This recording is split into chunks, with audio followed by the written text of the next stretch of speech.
I never expected that after stealing the poor alpha my brother liked, I'd end up crying this hard. I slammed the medical report into his face. Read it carefully. I differentiated into a beta. I can't give you the heir you want. Take this 5 million and get lost. Go find my idiot brother instead. The always meek and compliant Lucas calmly began unfastening his cufflinks. In an instant, the overwhelming pressure of a top-tier Enigma spilled out of him, his gaze dark and unreadable. Mr. Flynn might not know this, he said quietly, but among all the traits of an Enigma, the least remarkable one is the ability to get a beta pregnant. He forced me back against the wall, cold fingers brushing the back of my neck. And that 5 million? He murmured. It's just enough to buy you for a lifetime. I slammed the flimsy medical report straight into Lucas Cole's face. Read it carefully. Beta. No pheromones. Fertility so low, it's practically non-existent. I pulled a check from the inside pocket of my suit jacket, mimicking those cliched scenes from novels, and flicked it onto the coffee table in front of him. 5 million. Take it, and get lost. Go find my idiot little brother. He's an Omega, a perfect match for someone like you, made for each other. I crossed my arms, lifted my chin high, and put every ounce of effort into looking cold and contemptuous. Only I knew the truth. My heart was bleeding. Damn it, 5 million. Half a year of my allowance, gone just like that. Might as well have thrown it to the dogs. Lucas Cole didn't move. He didn't even glance at the check. Instead, he bent down and picked up the medical report that had fallen onto the expensive Persian carpet. He read it carefully, far too carefully. His fingertips brushed lightly over the line that read, Differentiation Result, Beta. The motion so gentle it was as if he were touching something precious. My chest tightened. I stiffened my neck and kept talking harshly. What? Not enough. Your type, trying to marry into wealth with pheromones and a pretty face, I've seen plenty.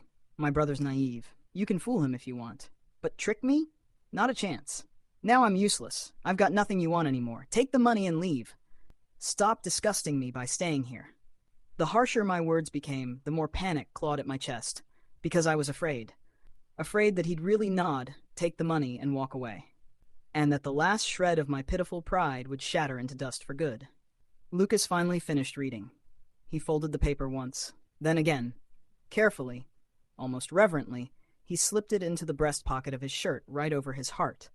For some reason, that simple gesture made irritation surge inside me. Then, unhurried and deliberate, he began unfastening the cufflinks at his wrist. One, then another. The silver cufflinks were tossed casually onto the coffee table, landing with a crisp clink. My eyelid twitched uncontrollably. A pressure I had never experienced before spread from his body, filling the entire room. This wasn't the familiar, gentle alpha presence. No trace of that mild, grassy scent I knew so well. Instead, it was something else entirely. Something sharp and overwhelming, like standing atop a snow-covered peak while being scorched by raging flames at the same time. Dominant, absolute. Lucas lifted his gaze and looked at me. Those eyes, usually damp and soft like a puppy's, were now dark and unfathomable, swirling with something I couldn't read.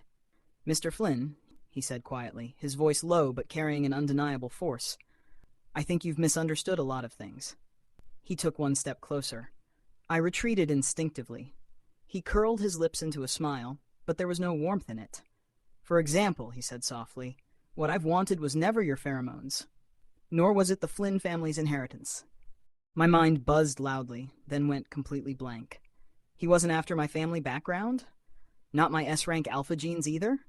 Then what the hell did he want? My bad temper? My mouth that only knew how to curse people out? Before I could process the overwhelming flood of information, my back slammed into a cold wall. There was nowhere left to retreat. Lucas stepped in close, his shadow swallowing me whole. One hand braced itself beside my ear, caging me in completely. He lowered his head, his nose almost brushing mine. For another thing, he said softly, his voice carrying a dangerous allure, you're not useless. My breath caught. And lastly, he reached out with his other hand, pinched the check off the coffee table, and waved it lazily in front of my eyes. The smile at the corner of his lips deepened. 5 million, he said calmly. To buy you for a lifetime? That's a pretty good deal. As soon as the words left his mouth, his hand slid to the back of my neck. Not my gland. Betas didn't have one. But even so, the mere brush of his fingertips made my legs go weak, every ounce of strength draining from my body. You bastard! Let go of me, I shouted, trying to sound fierce, even as my voice trembled. Lucas let out a low chuckle. His warm breath grazed my ear, sending a violent shiver down my spine. Brother, he murmured, only now you want me to let go. Too late. From the day you snatched me away from your younger brother, you already lost your chance. His words nearly choked me. What did he mean, I snatched him away? Back then, it was clearly him who was blinded by money. I offered him an internship contract with an annual salary of $300,000, and he happily followed me without a second thought, completely forgetting about my idiot younger brother. I'd even felt smug about it at the time. I thought I was some vicious supporting character, tearing apart a pair of tragic lovers, doing society a favor, saving my foolish brother from getting his money and body scammed by a scheming nobody who married up. Now that I thought about it, I was the real idiot who'd been played. My mouth hurt from how furious I was. I lashed out without thinking. Lucas, you scheming bastard, you planned this from the very beginning. Lucas's fingers traced slow, deliberate circles on the skin at the back of my neck. Not hard, not light, sending lethal jolts of electricity through my body. He leaned in close and whispered against my ear, his breath barely brushing it. Yes, he admitted it openly, without the slightest hesitation. I calculated every step, he said calmly, just so I could end up by your side. Brother, he added softly, I worked so hard to pretend. There was even a hint of grievance in his voice, yet his hands showed no mercy at all. His other arm slipped beneath my knees, and before I could react, he lifted me up effortlessly, cradling me in his arms. Holy hell. A princess carry. Me, a grown man well over 6 feet tall, being picked up like this without him even breaking a sweat. Put me down, I struggled, fists pounding uselessly against his solid chest. It felt about as effective as scratching an itch. He held me steadily, walking toward the bedroom. Lowering his head, he pecked my lips once, light and deliberate. No. Brother, he said quietly, you said too many things today that hurt me. So, you need to be punished. The first time I ever met Lucas was at my brother James Flynn's birthday party. That brat was wearing a high-end suit I'd had custom-made for him. Yet he was holding onto a boy in a shirt so faded it had clearly been washed 100 times. With a shy, almost bashful expression, he pulled the guy over and introduced him to me. Brother, this is my boyfriend, he said softly. Lucas. I looked him up and down. Delicate features, clean eyebrows, nothing particularly offensive. But from head to toe, he reeked of poverty. A poor alpha. Freshly admitted to university. My expression darkened on the spot. What kind of family was the Flynn family? And my brother, a top-tier Omega, was dating this? What was he after? His youth? Or the fact that he was poor but shamelessly honest about it? I immediately dragged James aside and told him in a low voice to break up. Right now. My idiot brother actually dared to argue with me. Brother, Lucas treats me really well, he insisted. He's not that kind of person who's obsessed with money. I let out a cold laugh. Without another word, I walked straight past James and stopped in front of Lucas. I don't waste time talking to idiots. I prefer solving problems directly. Name your price, I said bluntly, lifting my chin slightly and looking at him from the corner of my eye. Lucas froze for a moment, then gave an awkward, almost shy smile. Mr. Flynn, I don't quite understand what you mean. Acting. Keep acting. I hated this type the most. Those innocent-looking, pure-faced alpha lilies, pretending to be harmless while plotting everything underneath. Don't play dumb with me, I said flatly. Leave my brother. How much do you want? I pulled a black card from my wallet and waved it in front of him. He lowered his head. Long lashes fell, making him look like a startled deer. Even his voice dropped. James and I truly love each other. I almost threw up at the way he said James, so intimate it made my skin crawl. True love? I sneered. I pulled out a secondary card and slapped it onto the table. There's 100,000 on it, enough to cover a year of tuition and living expenses. He shook his head. 200,000. He still shook his head. 500,000, I snapped, my patience wearing thin. That was already far beyond what an ordinary college student could even imagine. He finally looked up at me. Those clear eyes held a stubbornness I didn't understand at the time. Mr. Flynn, he said quietly, feelings can't be measured with money. I laughed in anger. Fine. So you had backbone. Then let's see how much that backbone is actually worth. From that day on, I started finding every possible way to make things difficult for him. When James brought him home for dinner, I deliberately told the housekeeper to cook dishes he clearly disliked, like soup packed full of cilantro. He endured it, calmly picked the cilantro aside and ate an entire bowl of plain white rice without changing expression. When James bought him designer clothes, I found an excuse the very next day to accidentally spill coffee all over him. He didn't get angry either. Just quietly took the clothes off, changed back into his old shirt, and even turned around to comfort James, who was flustered and apologetic. That's when I realized something. This kid was completely impervious. Soft tactics didn't work at all, which meant I could only go hard. I pulled some strings and dug into his background. Single-parent household. His mother was seriously ill, hospitalized, and desperately in need of a huge sum for surgery. Heh, there it was, my opening. I arranged to meet him directly and slapped an internship contract down in front of him. The position was my personal assistant. Annual salary, $300,000, I said calmly. And as for your mother's surgery, I'll cover all of it. I leaned back against the sofa, crossed my legs, and waited leisurely, fully expecting him to kneel in gratitude and thank me with tears in his eyes. He stared at the contract in silence, so long that I started to think he was about to go on another rant about some bullshit true love, which would have given me the perfect chance to humiliate him with money all over again. Instead, he lifted his head and asked, "What do I need to do?" His voice was steady, no excitement, no humiliation. "Be my assistant," I said, curling my lips into a deliberately cruel smile. "And stay away from my brother. Make him give up completely." "Okay," he agreed, far faster than I'd expected. The faint sense of guilt I'd felt about tearing apart a pair of lovers vanished instantly. See? So much for true love. In front of money and reality, it wasn't worth a single cent. James had a complete meltdown over it. He cried and accused me of destroying his love, called me a cold-blooded capitalist with no heart.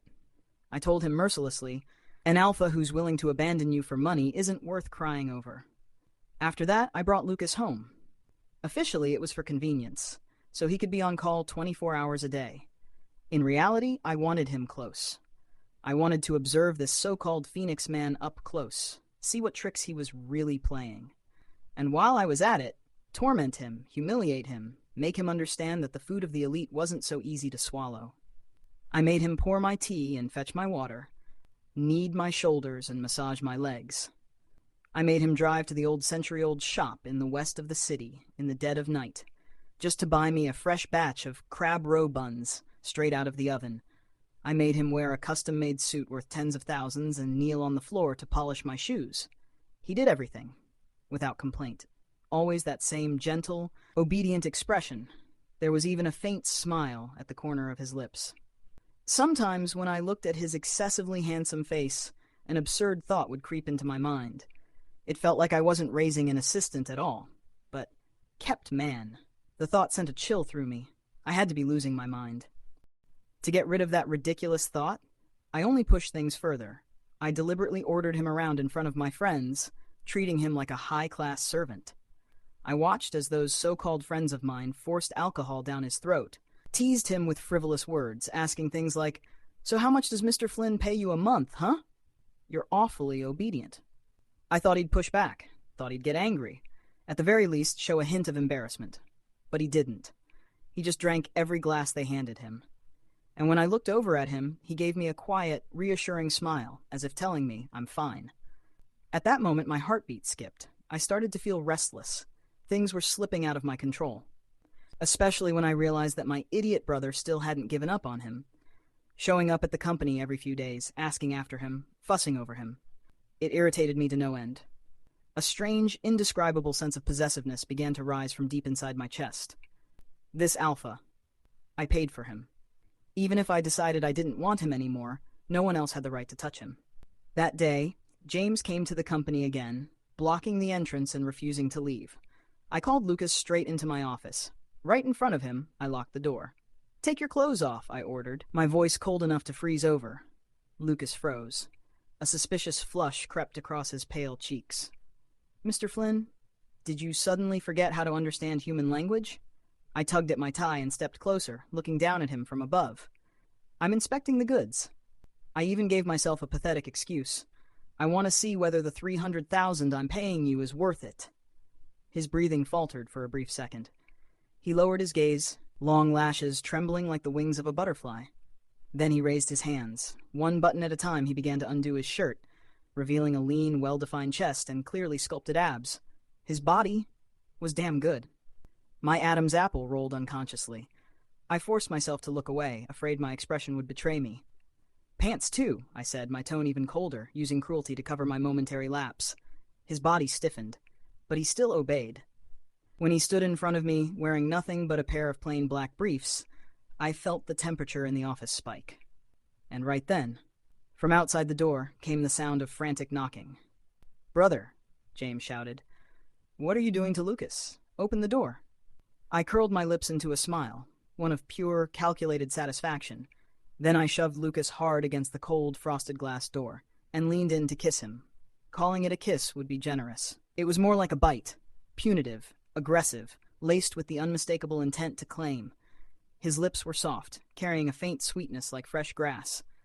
He was stiff at first, clearly startled, but under my relentless assault, he soon began to respond, clumsy and unpracticed.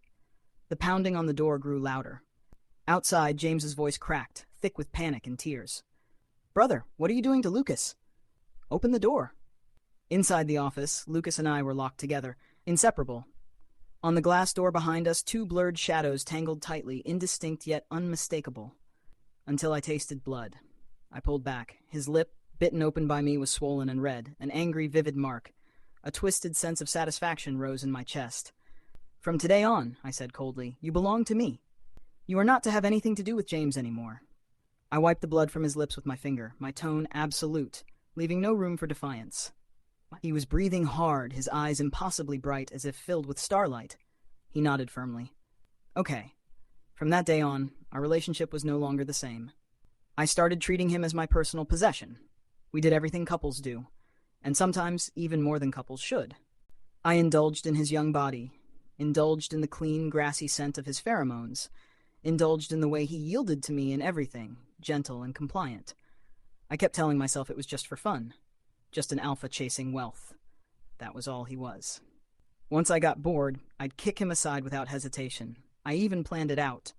Someday, when I found my destined Omega, I would cut things off with him completely. I had absolute faith that I would differentiate into an S-rank alpha. My future had already been mapped out long ago. Once my differentiation was complete, I would enter a strategic marriage with a well-matched Omega family, produce stronger heirs, and naturally take over the Flynn group. As for Lucas, he was nothing more than a brief detour in my otherwise orderly life. When I got tired of him, I'd give him some money and send him away. That would be the end of it. I waited eagerly for my differentiation period to arrive. Every wave of heat in my body convinced me that my S-rank pheromones were awakening. Until the day I was sent to the hospital. The doctor held the report and delivered the verdict in a cold, businesslike tone, one that felt like a death sentence. Differentiation result, beta. In that instant, my world collapsed. All my pride, all my confidence, shattered by those two words. I became a joke of the Flynn family. A useless beta. Clutching the report, I stumbled home in a daze, my mind filled with my father's disappointed gaze and the mocking laughter of our rivals. Then I saw Lucas.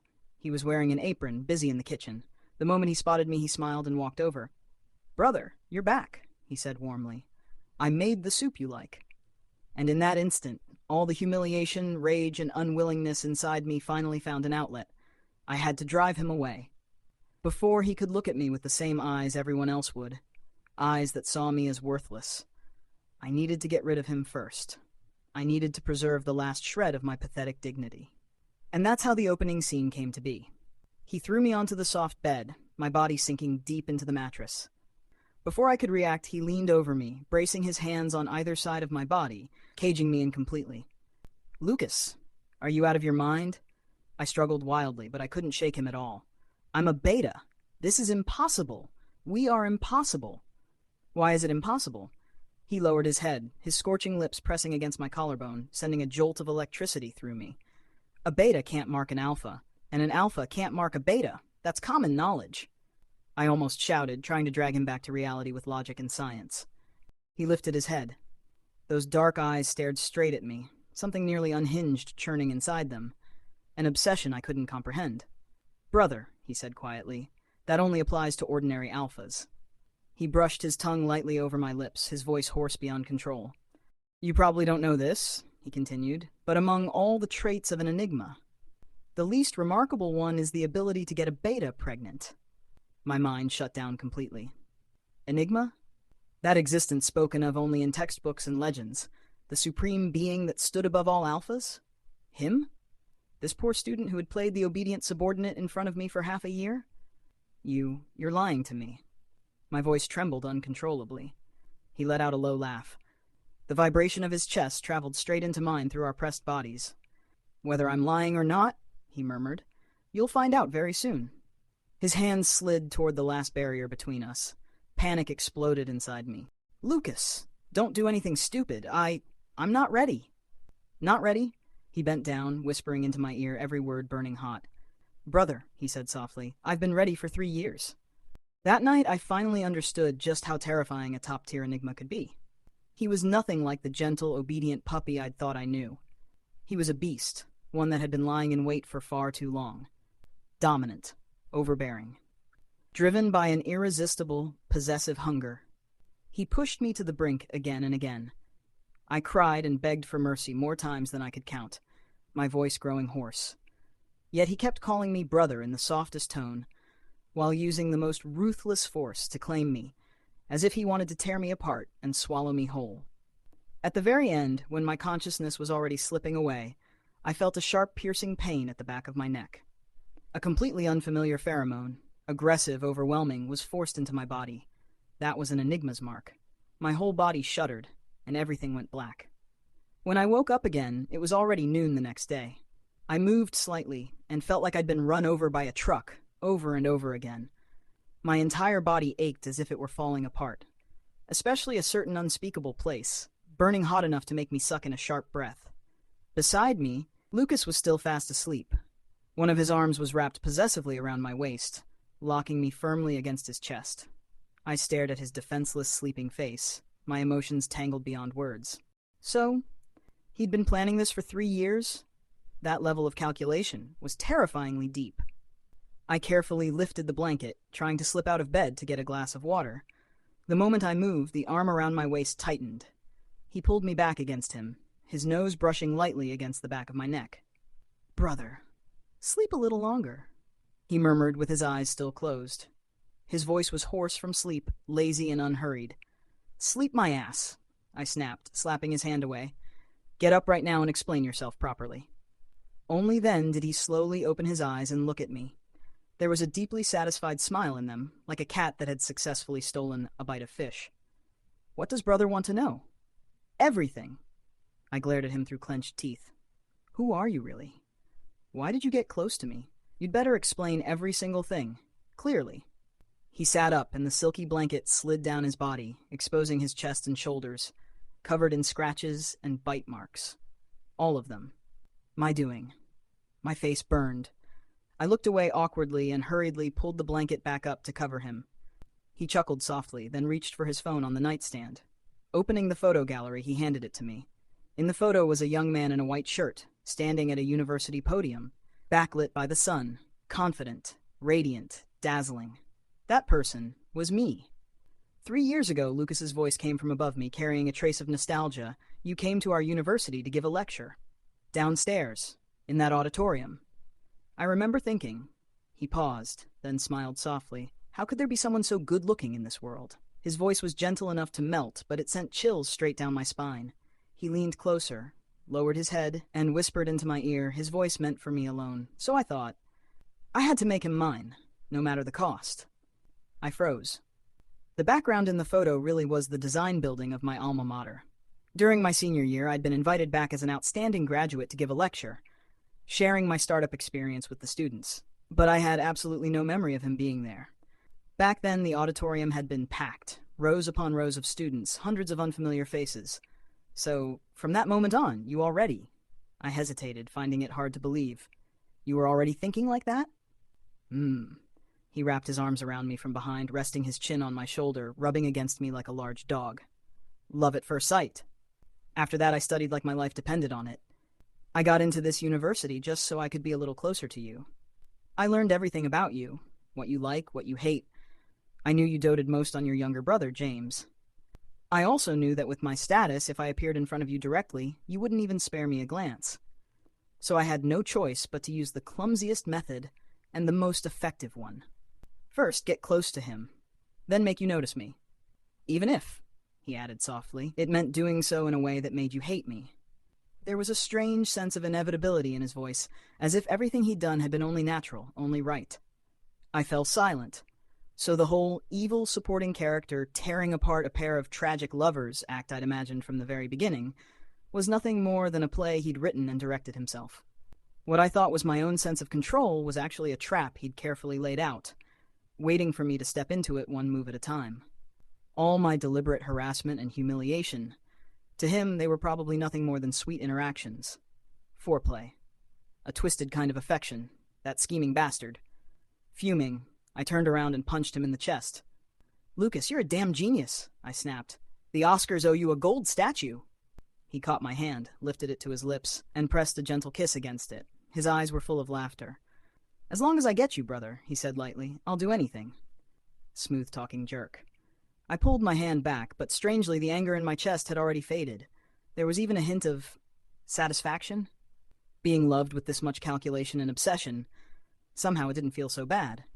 "Then what about your family?" I hesitated, still uneasy. "Didn't you say your mother was seriously ill?" "The surgery costs." His gaze darkened briefly. "I didn't lie," he said quietly. "My mother really was sick. But the surgery went well. She's recovering overseas now. And as for money," he paused, looking a little awkward for the first time. "To be honest, I don't actually lack it." I raised an eyebrow, crossed my arms, and looked at him. "Oh, then tell me, how exactly do you not lack money?"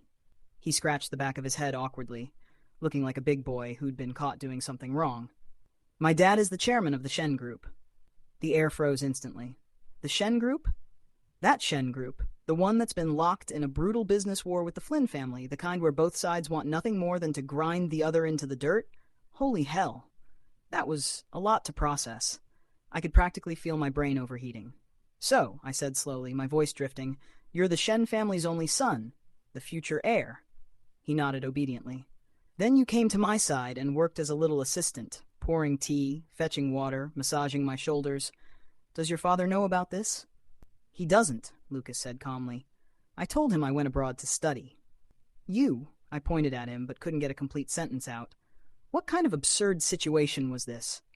Me, the eldest son of the Flynn family, had slept with my business rival's son, treated him like a kept man for months. If this ever got out, my father would probably hang me from the ancestral hall beam and whip me half to death. No. Lucas's father would probably hire an assassin and have me taken out first. No. I shot upright in bed, completely ignoring the ache all over my body. My dad absolutely cannot find out about this. And my brother, too. He can't know either. The moment I imagined James discovering that the poor student he'd once loved to the point of madness was actually the son of our family's mortal enemy, and that his own brother had stolen him right out from under him, I couldn't even finish the thought. James would probably grab a 40-meter-long blade and carve his way from the east side of the city to the west.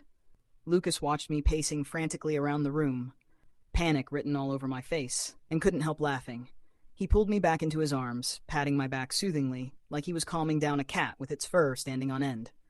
"Brother, don't be scared," he said gently. "I can handle my family's side. And as for James," he paused, his tone turning a little strange, "he already knows." I froze and looked up at him sharply. "He knows? Since when?" "Not long after you snatched me away," Lucas replied calmly. "I found a chance to tell him the truth." And how did he react?" I asked, stunned. "He didn't beat you half to death? With his temper, that'd be normal. He called me a bastard who would stop at nothing for love," Lucas said, sounding a little helpless.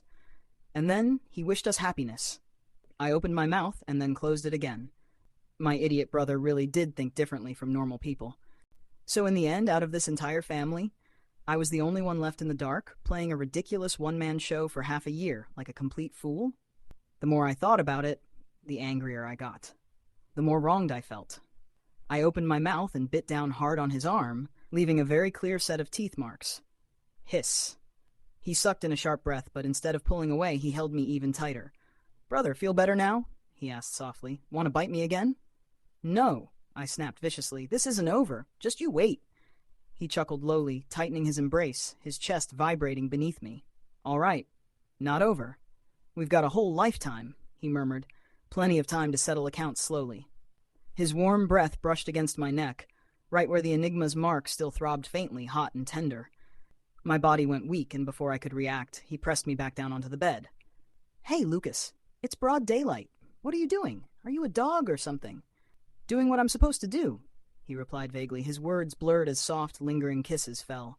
Brother, he whispered, I'm actually very happy you differentiated as a beta. Why? I couldn't understand at all. What was there to be happy about? Because that way, he said with a satisfied sigh, you can only belong to me. Only I can give you pheromones, he continued softly. Only I can make you build a future with me. He spoke the last few words so softly, yet they struck my mind like a bolt of thunder. My eyes flew wide open. Oh, hell, I'd forgotten. Enigmas can get betas pregnant. I started struggling violently, pushing at him with both hands and feet. Lucas, don't you dare mess around. I'm a man. I can't give birth. There's no way. I know. He pressed a gentle kiss to my forehead, his touch tender, but the words he spoke were utterly domineering. Brother, trust me. An Enigma's body structure isn't what you think. I won't let anything happen to you. Like hell, I believe that. I fought with everything I had, but a beta's strength was laughable in front of an Enigma. Every bit of resistance only turned into something dangerously close to teasing. In the end, I was thoroughly worn down all over again. Afterward, I lay sprawled on the bed, completely unwilling to move, feeling like a dried-up salted fish that had been squeezed of every last drop. Lucas wrapped his arms around me from behind. His warm hand rested on my lower abdomen, gently rubbing it now and then. Brother, he said softly, his voice filled with anticipation, there'll be our baby here someday. Get lost, I cursed weakly. I'm not having your kid. Don't even think about it. He didn't get angry. He only leaned in close and whispered by my ear, his voice carrying a trace of obsessive madness. That's not up to you. Once a mark is formed, it can't be reversed. Brother, he murmured, for the rest of your life, you can only be mine. My heart trembled, yet strangely enough, I didn't feel afraid. Instead, there was an unsettling sense of calm, as if everything had finally fallen into place. After Lucas and I finally laid everything out in the open and officially confirmed our relationship, I discovered one undeniable truth. This guy was an absolute jealousy king, the kind you only hear about in legends. A new intern joined the company, clean-cut, handsome. He exchanged a few extra words with me, asked a couple of work-related questions. That very night, Lucas used the excuse of punishing an inattentive brother to thoroughly wear me out. I almost couldn't get out of bed the next morning. All the while, he acted ruthlessly, yet asked in the most aggrieved tone, Brother, am I not good-looking enough? Why were you looking at someone else? I was so overwhelmed I couldn't even speak, and could only curse him for being childish in my head. Another time, I went out drinking with my childhood friends and didn't take him along. He immediately called one of them, his voice dark and chilling as he asked, Where is my brother? Why isn't he answering my calls? He scared my friend half to death. The guy genuinely thought I'd been kidnapped and nearly called the police. When I got home, I was furious. I scolded Lucas for being immature, for making a scene over nothing. But instead of arguing back, his eyes reddened. He hugged me tightly like an abandoned big dog, burying his face in the hollow of my neck. His voice muffled. Brother, I'm scared you'll stop wanting me. I'm afraid you'll think I'm annoying, and just like before, you'll hand me a check and tell me to get lost. Looking at that outrageously handsome face, wearing such a pitiful, puppy-like expression, all my anger vanished instantly. Damn it. Looks really are dangerous. I'd fallen completely into his hands, and there was no getting out anymore. I promoted Lucas from my personal assistant to my full-time driver and personal bodyguard. We went everywhere together, coming and going as a pair, so clingy that the entire company started whispering that their boss must have been put under some kind of spell. My idiot brother James came to see me once. When he saw how Lucas hovered around me, opening doors, pulling out chairs, handling everything without me lifting a finger, he gave me a relieved, knowing smile, like someone who'd been there before. See? He said. I told you, Lucas is a really good guy. I rolled my eyes at him. You didn't say that back when you were ready to die for him. James laughed and leaned close, whispering in my ear. Brother, hold on to him tight. Hurry up and make it official. Cook the rice before anyone can stop you. Better yet, get an heir out of it. By then, that old man from the Shen family won't even have time to object. I spat out my water. I seriously suspected my brother had been brainwashed by Lucas. Still, my relationship with Lucas really did grow more and more inseparable. I got used to opening my eyes every morning and seeing him there. Used to everything being prepared for me without my having to ask. Used to the calming scent of his pheromones, something that made me feel inexplicably safe. I even started to think being a beta wasn't so bad after all. At least I didn't have to deal with troublesome omegas or political marriages between families. Having Lucas alone was more than enough for me to handle. Paper can never truly hide a fire. In the end, my relationship with Lucas still reached my father's ears. That day, one phone call was all it took. He summoned me back to the family estate. The moment I stepped inside, I knew something was wrong. In the living room sat my father, my mother, and my brother James, a full-blown tribunal. My father's face was dark with rage. He slammed a thick stack of photos onto the coffee table in front of me. They scattered everywhere. In the photos, Lucas and I, caught in moments of unmistakable intimacy, an embrace in the company parking garage, a kiss in a restaurant, and even inside a bedroom. Nothing explicitly indecent had been captured. But the atmosphere in those images, anyone with eyes could tell our relationship was anything but normal. The angles were vicious, and the photos were painfully clear. "Brian Flynn!" My father roared, pointing straight at my face, so furious his mustache was trembling. "You'd better explain to me what the hell this is." Before I could say a single word, James spoke up from the side. "Dad, what's there to explain?" he said casually. "My brother is dating my future brother-in-law. Isn't that perfectly normal?" My father nearly choked on his own breath. He looked like he was about to pass out on the spot. "Shut up!" he snapped, pointing at James. "You too, weren't you ready to die for this poor kid back then? And now you're taking your brother's side? Did a door smash your brain or something?" James spread his hands innocently. "Well, times change. Besides, why let good resources go to outsiders? Someone as great as Lucas, better my brother gets him than someone else." I was speechless, truly. Wow, thanks a lot, my dear little brother. My father was so furious he couldn't even speak for a moment. Then his anger turned straight toward me. "You look at the state you're in," he shouted. "For a man, for some alpha of unknown origin, you ended up differentiating into a beta. You've completely disgraced the Flynn family." I took a deep breath. I knew there was no avoiding it today. Just as I was about to brace myself and confess Lucas's true identity, worst case, I'd get beaten for it, a calm, polite voice came from the doorway. "Uncle Flynn, I think there's been a misunderstanding." Lucas walked in, dressed in a perfectly tailored black suit.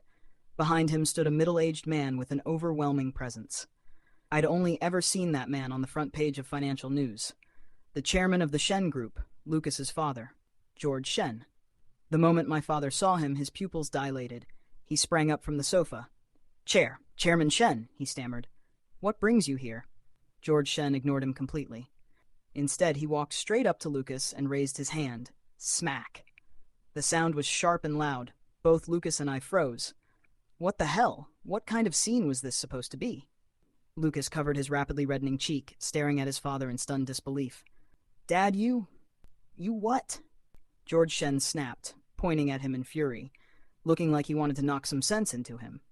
"I sent you abroad to study, to come back and inherit the family business. And what did you do instead? You threw your family aside for a man. You even ran straight into our mortal enemy's house and became a live-in spouse. You've disgraced the Shen family." He scolded him with righteous indignation, sounding utterly heartbroken. Then, without missing a beat, he turned toward my father, his expression instantly transforming into a warm, genial smile. "My dear-in-law," he said kindly, "I spoiled this child rotten growing up. He's always been willful and uncontrollable. But rest assured, since he set his heart on your Brian Flynn, our Shen family will absolutely take responsibility to the very end. I came today," he announced cheerfully, "specifically to formally propose marriage." My father and I were completely speechless. Meanwhile, my mother and my brother James had somehow produced a plate of sunflower seeds from nowhere. They were sitting off to the side, cracking them open and watching the show with great interest. Honestly, this plot development was even more exciting than an 8 o'clock primetime family drama. My father's expression shifted, from shock to confusion to contemplation. until it finally settled into something eerily similar to George Shen's, like an old fox sizing up a deal. "My dear in-law, you flatter me," my father said, clearing his throat. "Since the children truly love each other, we elders should naturally be supportive." "Still," he paused, clearly about to say heir, then swallowing the word when he remembered I was a beta. George Shen immediately picked up the thread. "I understand completely. Our Shen family has only Lucas as well. In the future, Shen Group and Flynn Group will both be in their hands anyway. In that case," he continued smoothly, "if our two families form an alliance through marriage, we'll be the strongest partners in the business world. Shared resources, mutual benefit. Wouldn't that be a perfect arrangement?" The two old foxes hit it off instantly. Back and forth they went, enthusiastically discussing engagement details and grand blueprints for future cooperation between the two companies. As for Lucas and me, the people actually getting married, we were completely sidelined, unable to get a single word in. That's when it finally sank in. This wasn't a marriage proposal at all. It was a business negotiation. And Lucas's and my wedding had become nothing more than the catalyst for a corporate alliance. By the time we left the family estate, my mind was still a mess.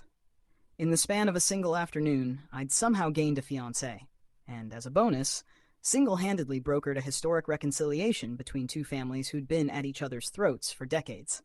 It all felt unreal. Lucas drove with one hand on the wheel, glancing over at me from time to time, a smile he couldn't suppress tugging at his lips. "What are you smiling for?" I shot him an annoyed look. "Does your face still hurt?" That side of his cheek was still a little red. It looked kind of ridiculous. "It doesn't hurt," he said, shaking his head. He took my hand, lifted it, and pressed a kiss to my fingers. "As long as I can be with you openly and properly, brother, a few more slaps would still be worth it." "Smooth talker," I muttered, but despite my words, my heart felt inexplicably sweet. I turned to look out the window, watching the cityscape rush past, and suddenly thought, maybe this wasn't so bad after all. I didn't have to pretend to be a powerful alpha anymore. Didn't have to shoulder the crushing pressure of being the sole heir. I could just be an ordinary beta, with an Enigma partner who loved me down to the bone. As for the company, with a business genius like Lucas around, I could easily afford to be a hands-off boss. Thinking about it that way, maybe differentiating into a beta wasn't such a terrible thing after all. Our engagement banquet was held on a grand scale. Every big name in the business world showed up. On stage, my father and George Shen were all smiles, practically beaming as they announced the two families' upcoming deep collaboration, leaving the entire room stunned. Lucas and I stood side by side in matching white suits, accepting everyone's congratulations. As my family's representative, James took the stage to give a speech. Holding the microphone, he said with heartfelt emotion, "My brother's been competitive since he was a kid. He always wanted the best of everything. Who would have thought that in the end, he'd still be the one to fall? But," James added with a grin, "falling for brother Lucas? Not a bad deal at all." The crowd burst into laughter. Fuming, I glared daggers at him from below the stage. He stuck his tongue out at me in response. Beside me, Lucas tightened his grip on my hand, our fingers interlacing firmly. He leaned in close and whispered into my ear, "They're right, brother. For the rest of your life, you're falling into my hands." His breath was warm, carrying that familiar scent, the one that always made me feel at ease. After the engagement banquet ended, we went home together. The moment we stepped through the door, Lucas pressed me back against it. His kiss was urgent and fierce, as if he wanted to swallow me whole. "Hey!" I finally managed to catch a breath. "Haven't you had enough for today?" "Not enough." His eyes gleamed in the darkness, burning with an intense fire. "It'll never be enough." He lifted me into his arms, kissing me as he carried me toward the bedroom. "Brian," he said hoarsely, desire thick in his voice, yet unmistakably sincere, "I love you." I wrapped my arms around his neck and kissed him back. Likewise. Who would have thought? The intern I'd cursed the hardest had ended up becoming the one I cherished most. So cherished that I could barely get out of bed most days. Later, lying beside the man sleeping peacefully next to me, I rested a hand on my still flat abdomen. Maybe, in the not-too-distant future, a small life would really take root here. A miracle, one that belonged to Lucas and me, and no one else. I covered the back of his hand with mine and smiled softly. No matter how you calculated it, this deal was more than worth it. Yeah, absolutely worth it. The end.